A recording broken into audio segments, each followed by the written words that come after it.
You're currently watching the Stella Modeling User Guide video series, which is a series that is intended to be a companion to the Stella M User Guide. This video will go over baseline, inventory, and costs. In this video, we will cover the reasons to enter baseline inventory, adding baseline inventory, considerations for estimating baseline inventory, and adding annual cost per unit. First, let's talk about why you would enter baseline year data. When doing system modeling, it can be helpful to understand the difference between the current state and the model state. And to assist with that, Stella M allows users to record information about a baseline year for a single year model. Entering estimated information for the baseline year is optional for single year models. And the baseline year is defined as the year representing the current state of the homeless response system. So Stella M includes optional inputs for number of households experiencing homelessness, number and type of shelter and housing units currently available, and the current cost of each project type. And the baseline inventory is the number of units of each project type that are available in the baseline year.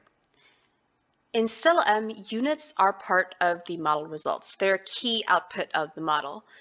Baseline inventory is the only place in Stella M where units are an input rather than a calculated result. In the System Modeling Toolkit is a data guide that has more information on how to source and interpret community data to develop the baseline inventory estimates. So why would you enter baseline inventory in system modeling?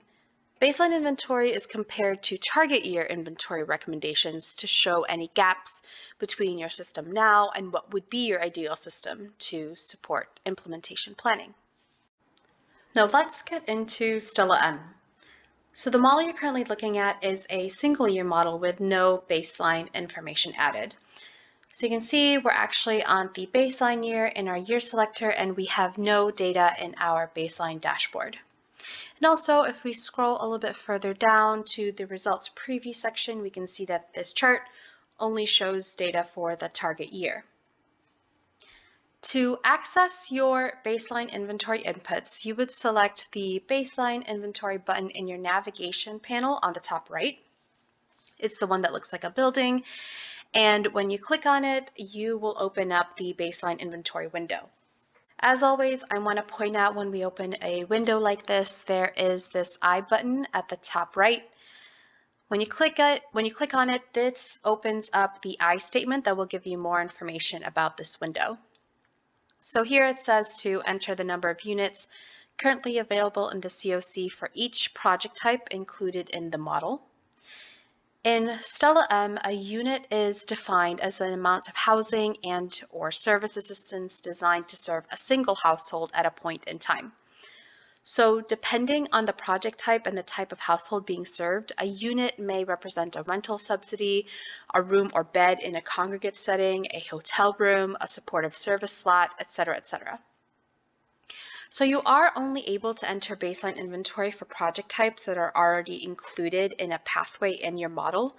So it's recommended that you only input baseline inventory after all the project types and all the pathways have been completed. In this case, we have the emergency shelter project type, transitional housing, and rapid rehousing. Also, this I statement notes that because the model is based on households in the system, not persons, inventory should be entered as units, not beds. Let's talk a second about baseline inventory assumptions in Stella M. Inventory information should reflect point-in-time capacity, not point-in-time utilization. To calculate capacity for rapid rehousing projects or other voucher-based projects, use the average point-in-time capacity rather than the number of slots available throughout the year. And a good place to start for this would be your housing inventory count, or the HIC. The HIC is a point-in-time inventory of projects that provide beds and units to serve people experiencing homelessness, and this data is submitted to HUD annually. Some other considerations that you should have when you are estimating your baseline inventory: are you modeling for a specific household type or subpopulation? If so, you may need to use other data sources that are not the HIC. And to get this information, you could even do further analysis on data that already exists in your HMIS. Or maybe there's been significant changes in inventory since your last HIC, so you would have to talk to your providers about their current inventory. There could be additional project types that you're modeling for that are not in the HIC. So again, you may have to work with the providers to get that inventory estimate. Or maybe you're modeling for a region that is smaller than your COC. So you would have to rely on local data sources to determine the baseline inventory for that. Now we're back to the baseline inventory window in our single year model. So I've added the estimated number of inventory units for our project types that are available in our model. And you do also have this optional notes section at the bottom where you can add any notes that could be useful to others using the model. For example, you can log where the assumptions came from or what data sources were used to come up with it. So for this one, I put that the information came from the FY 2023 HIC. And if I click Update, you'll actually see that this inventory by project type bar chart in the results preview section, you actually see a change. So since we have entered baseline inventory for this model, there are several charts in the results preview section that update as well. And I do want to point out where that happens, but first you may be wondering why only some data shows up in the baseline dashboard. The only data points that you would be able to see in the baseline dashboard would be total served, total unserved, and annual costs. So I have entered the number of households served and unserved already, and that is why this data is now showing up in the baseline dashboard. And how the data for these two data points is populated is covered in another video in the series. For the measures average days homeless, exits to permanent housing, and returns, these are measures that are not populated for the baseline year. The purpose of the baseline information in Stella M is just to compare baseline inventory to the model year inventory results. So if you are looking to understand your current homeless system's performance, Stella P and the system performance measures are good sources for this. And the baseline dashboard will have annual costs information later in the video after we cover how to enter baseline and target year costs. Now let's go on to the results preview charts. These updated because of the baseline inventory that we put in. So one of them is this inventory by project type bar chart. So this chart shows the number of units by project type, and here we see that we now have 2 bars for each project type. Previously we only had 1. Each bar represents a specific year. So the first one for each project type is the baseline year, and then the next one is for our target year. And if we go to our next available chart, we have the inventory over time line chart. In this chart, each project type has its own line, with each line starting at the baseline inventory, baseline year on the left side of the chart, and then ending at the target year inventory. So this is another way that having baseline inventory put into Stella M can help show and compare the gaps in inventory between the baseline year and the target year. The results preview charts are covered more in depth in another video in the series. Another optional input that you can use for your model in Stella M are average annual costs. So these can be entered in the cost window, which is accessed through the navigation panel and is the button that looks like a $sign. So let's open that window up, and we're going to get the unit cost by project type window. As always, I want to point out the I statement that is at the top right of this window, which gives us more information. And here it says that users can enter average unit cost by project type for the baseline year and for the target year. So this would be the average cost of a unit for the entire year. Knowing costs is an important part of implementation planning. It's important to see if there's any gaps in resources, important for evaluating investments that a community is making in specific interventions. And entering those costs in Stella M, even if it is optional, can be really useful to compare system costs of different strategies and of different pathways. For more information on costs in Stella M, check out the Assumptions Guide in the System Modeling Toolkit. So in this window, the first section is for the baseline year costs. Again, adding baseline information, this time for costs, can help users compare costs between the baseline year and the target year that is being modeled. And then you have your target year costs section, so the average unit cost by project type for your target year. So I'm actually going to go out of this window.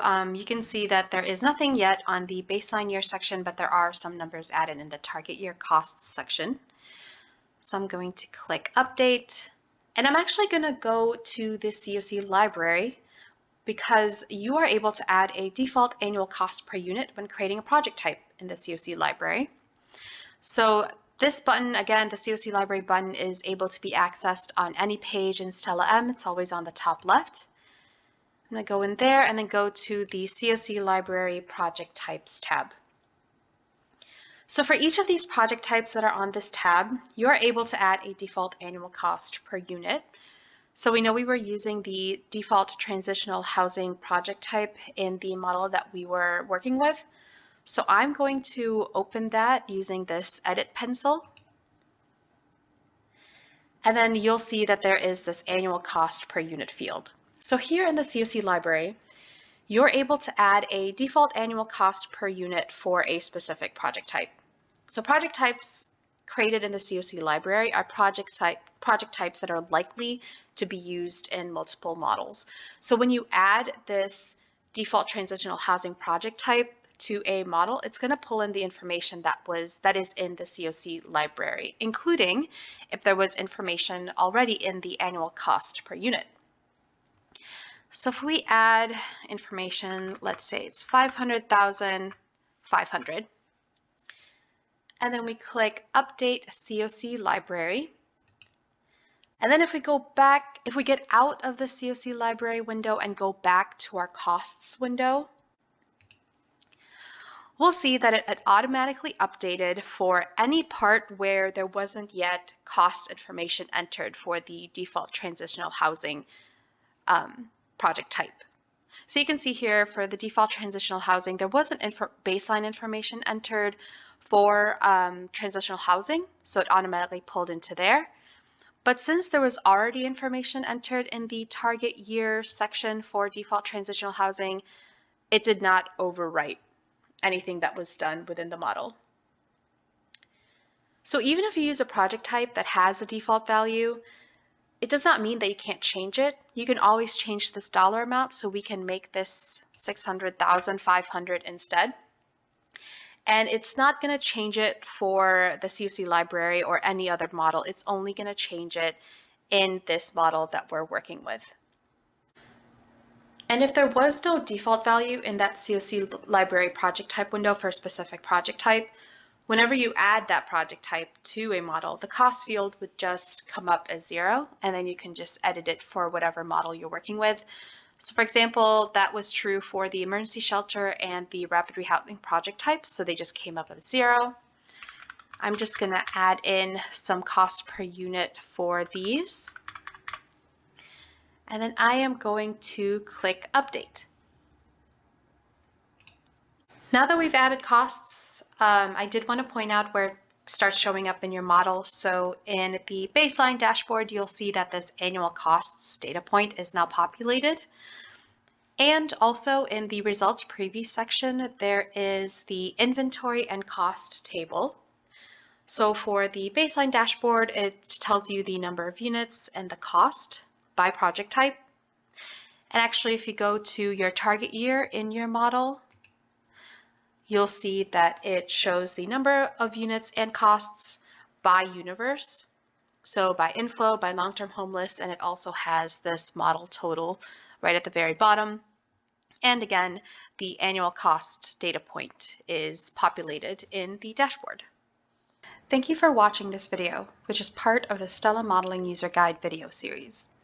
Other videos in this series will cover different aspects of the site and how to use Stella M. On your screen is the URL for the Stella and System Modeling page on the HUD Exchange. That page will have more information and more resources for you, including the Stella M user guide, which this series is a companion to. If you have a question about Stella M, please submit an AAQ. The URL for that is on your screen as well. Disclaimer: this material is supported by funding under an award from the U.S. Department of Housing and Urban Development. Neither the U.S. government nor any of its employees makes any warranty, express or implied, or assumes any legal liability or responsibility for the material. No references contained herein imply an endorsement of the material by the U.S. Department of Housing and Urban Development, its employees, or the U.S. government. Any opinions contained within the material are those of the authors and/or contributors and do not necessarily reflect the views or policies of the U.S. Department of Housing and Urban Development or the U.S. government. Thank you for watching.